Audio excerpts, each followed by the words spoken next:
Sebuah negeri yang dikelilingi oleh musuh, dibentuk oleh sejarah, dan digerakkan oleh serta keras kepala yang tiada tanding.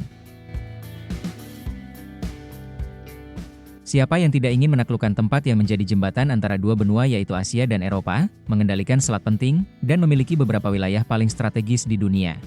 Banyak yang sudah mencoba. Bangsa Yunani mencoba. Para tentara salib pernah mencoba. Bangsa Mongol juga pernah mencoba peruntungan. Bahkan Kekaisaran Inggris yang perkasa, pernah muncul tanpa diundang.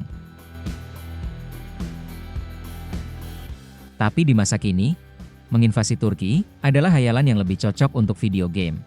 Bukan karena Turki memiliki teknologi paling canggih di dunia, tapi karena negara ini memiliki kombinasi sempurna, dari geografi yang mustahil, kekuatan militer yang tangguh, dan sifat orang Turki yang pantang menyerah, pantang untuk mundur dari pertempuran apapun. Jadi mari kita bahas, mengapa menginjakan kaki di Turki sebagai musuh, pada dasarnya adalah akan menerima konsekuensi hukuman mati. Yang pertama, geografi. Turki bukan hanya sebuah negara, ini adalah benteng alamiah dengan sikap yang keras lagi tangguh. Dataran tinggi di timur, pada dasarnya adalah perlambang, papan besar bertuliskan, dilarang masuk, yang terbuat dari tebing dan ngarai. Bahkan tank pun bisa melewati medan di sana. Itu bukan medan yang bisa kamu lintasi. Di selatan, pegunungan Taurus membelah negara ini seperti tembok batu tanpa pintu.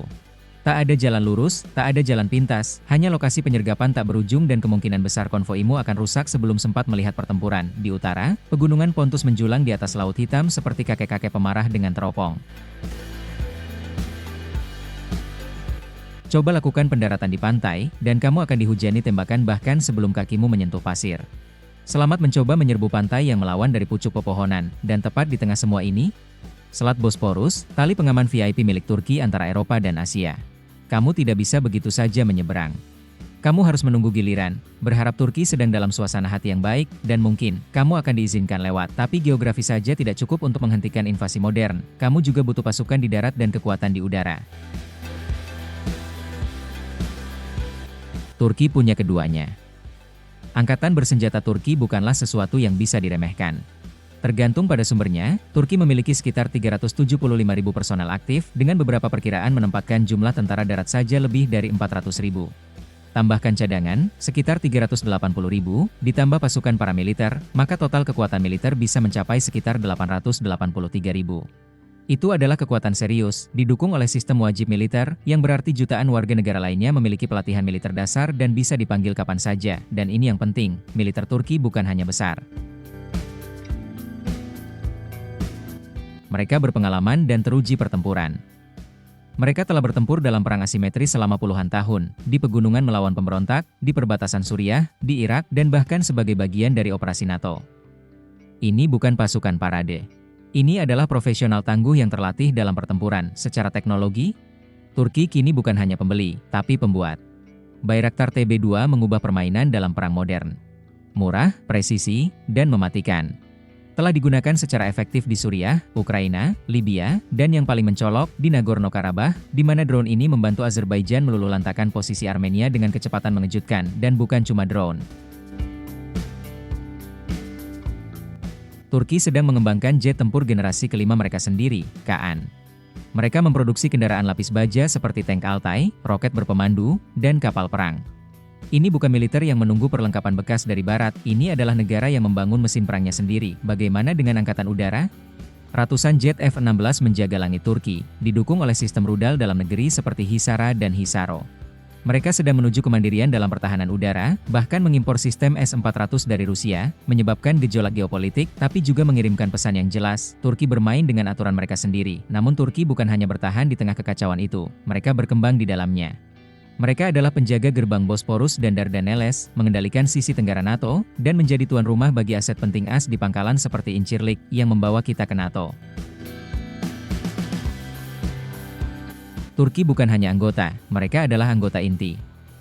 Serangan terhadap Turki adalah serangan terhadap seluruh aliansi di bawah pasal 5. Itu berarti jika kamu mengirim pasukan ke wilayah Turki, kamu mungkin harus berhadapan dengan kekuatan gabungan penuh dari Amerika Serikat, Prancis, Jerman, dan negara-negara lainnya. Bahkan ketika hubungan politik memanas, dan jujur saja, hubungan antara Turki dan NATO kadang tegang, nilai strategis Turki membuatnya tetap erat dalam aliansi.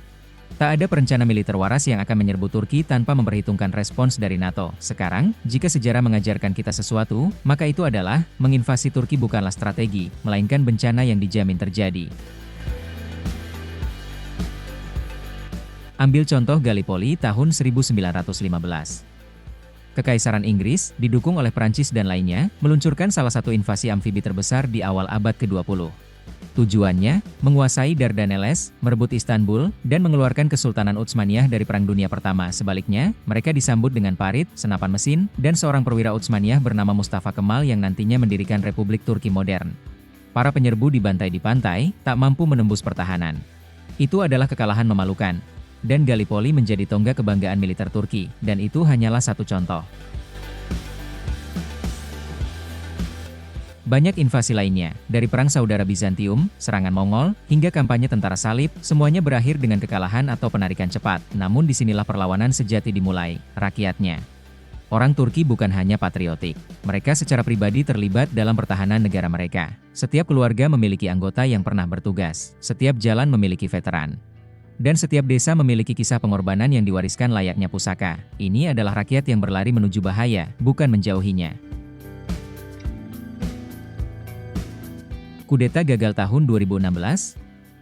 Warga sipil turun ke jalan menghadang tank dengan tangan kosong. Secara harfiah, mereka berdiri di depan kendaraan lapis baja demi melindungi demokrasi.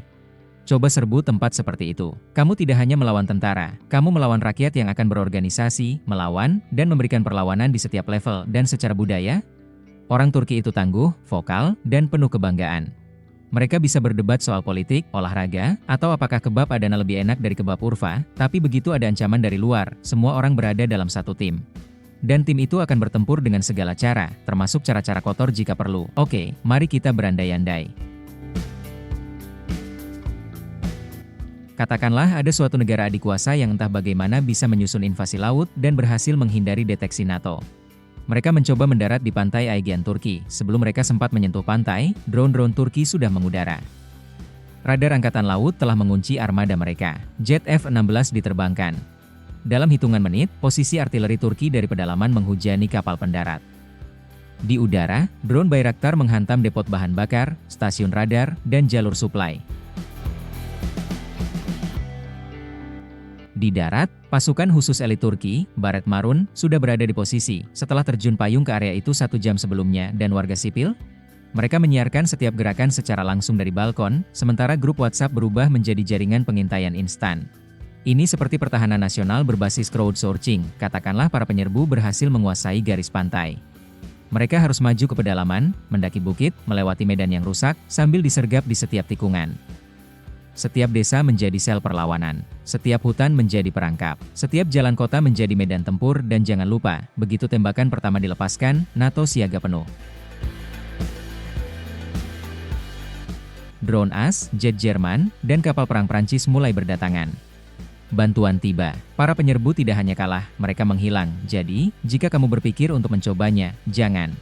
Lebih baik pesan tiket, nikmati doner, dan duduk santai di tepi Bosporus sambil menikmati secangkir teh. Tempat ini indah, ramah, dan jauh lebih damai ketika kamu datang tanpa membawa tank.